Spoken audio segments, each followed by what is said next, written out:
حضرت معاویہ رضی اللہ تعالیٰ عنہ بیان کرتے ہیں کہ رسول اللہ صلی اللہ علیہ وسلم نے فرمایا، اللہ جس کے ساتھ بھلائی کا ارادہ فرماتا ہے تو اسے دین کے متعلق سمجھ عطا فرماتا ہے۔ میں تو صرف علم تقسیم کرنے والا ہوں، جبکہ فہم اللہ تعالیٰ عطا فرماتا ہے۔ حضرت عبداللہ بن عمر رضی اللہ تعالیٰ عنہ بیان کرتے ہیں کہ رسول اللہ صلی اللہ علیہ وسلم نے فرمایا، میری طرف سے پہنچا دو خواہ ایک آیت ہی کیوں نہ ہو۔ بنی اسرائیل کے واقعات بیان کرو، اس میں کوئی حرج نہیں، اور جو شخص عمدن مجھ پر جھوٹ بولے وہ اپنا ٹھکانہ جہنم میں بنا لے۔ حضرت ابو ہریرہ رضی اللہ تعالیٰ عنہ بیان کرتے ہیں کہ رسول اللہ صلی اللہ علیہ وسلم نے فرمایا، انسان بھی سونے اور چاندی کی کانوں کی طرح ایک کان ہیں۔ ان میں سے جو دور جاہلیت میں اچھے تھے وہ اسلام میں بھی اچھے ہیں، بشرط یہ کہ وہ دین میں سمجھ بوجھ پیدا کریں۔ حضرت عبداللہ بن مسعود رضی اللہ تعالیٰ عنہ بیان کرتے ہیں کہ رسول اللہ صلی اللہ علیہ وسلم نے فرمایا، دو قسم کے لوگوں پر رشک کرنا جائز ہے۔ ایک وہ آدمی جسے اللہ نے مال عطا کیا اور پھر اس کو رائے حق میں اسے خرچ کرنے کی توفیق عطا فرمائی، اور ایک وہ آدمی جسے اللہ نے حکمت عطا کی اور وہ اس کے مطابق فیصلہ کرتا ہے اور اسے دوسروں کو سکھاتا ہے۔ حضرت ابو ہریرہ رضی اللہ تعالیٰ عنہ بیان کرتے ہیں کہ رسول اللہ صلی اللہ علیہ وسلم نے فرمایا، جب انسان فوت ہو جاتا ہے تو تین کاموں صدقہ جاریہ، وہ علم جس سے استفادہ کیا جائے، اور نیک اولاد جو اس کے لیے دعا کرے، کے سوا اس کے اعمال کا سلسلہ منقطع ہو جاتا ہے۔ حضرت ابو ہریرہ رضی اللہ تعالیٰ عنہ بیان کرتے ہیں کہ رسول اللہ صلی اللہ علیہ وسلم نے فرمایا، جس شخص نے کسی مومن سے دنیا کی کوئی تکلیف دور کی تو اللہ اس سے قیامت کے دن کی کوئی تکلیف دور فرما دے گا۔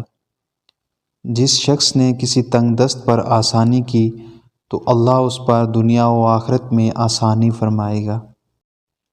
جس نے کسی مسلمان کی عیب پوشی کی تو اللہ اس کی دنیا و آخرت میں عیب پوشی فرمائے گا۔ اللہ بندے کی مدد فرماتا رہتا ہے جب تک بندہ اپنے بھائی کی مدد کرتا رہتا ہے، اور جس شخص نے طلب علم کے لیے کوئی سفر کیا تو اللہ اس وجہ سے اس کے لیے راہ جنت آسان فرما دیتا ہے۔ اور جب کچھ لوگ اللہ کے کسی گھر میں اکٹھے ہو کر اللہ کی کتاب کی تلاوت کرتے ہیں اور آپس میں پڑھتے پڑھاتے ہیں تو ان پر سکینت نازل ہوتی ہے، رحمت انہیں ڈھانپ لیتی ہے، فرشتے انہیں گھیر لیتے ہیں، اور اللہ اپنے پاس فرشتوں میں ان کا تذکرہ فرماتا ہے، اور جس کے عمل نے اسے پیچھے کر دیا تو اس کا نسب اسے آگے نہیں بڑھا سکے گا۔ حضرت ابو ہریرہ رضی اللہ تعالیٰ عنہ بیان کرتے ہیں کہ رسول اللہ صلی اللہ علیہ وسلم نے فرمایا، روز قیامت سب سے پہلے شہید کا فیصلہ سنایا جائے گا۔ اسے پیش کیا جائے گا تو اللہ اسے اپنی نعمتیں یاد کرائے گا اور وہ ان کا اعتراف کرے گا۔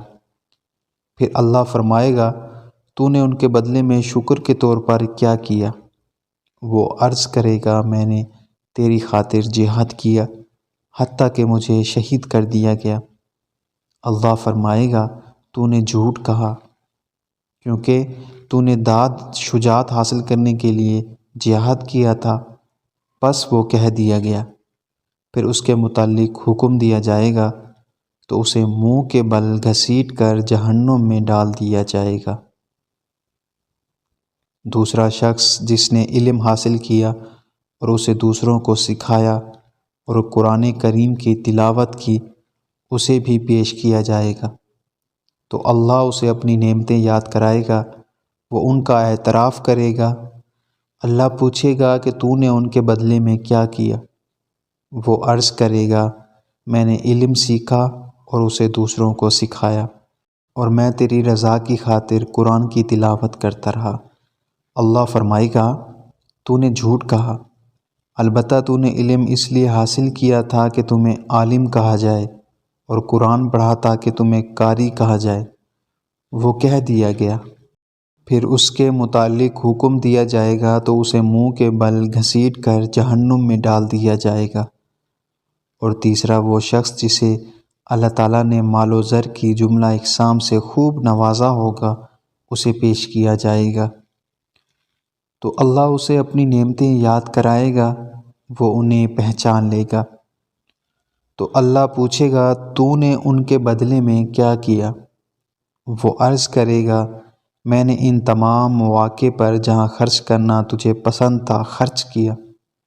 اللہ فرمائے گا تو نے جھوٹ کہا، تو نے تو اس لیے خرچ کیا کہ تجھے بڑا سخی کہا جائے، بس وہ کہہ دیا گیا ہے۔ پھر اس کے متعلق حکم دیا جائے گا تو اسے منہ کے بل گھسیٹ کر جہنم میں ڈال دیا جائے گا۔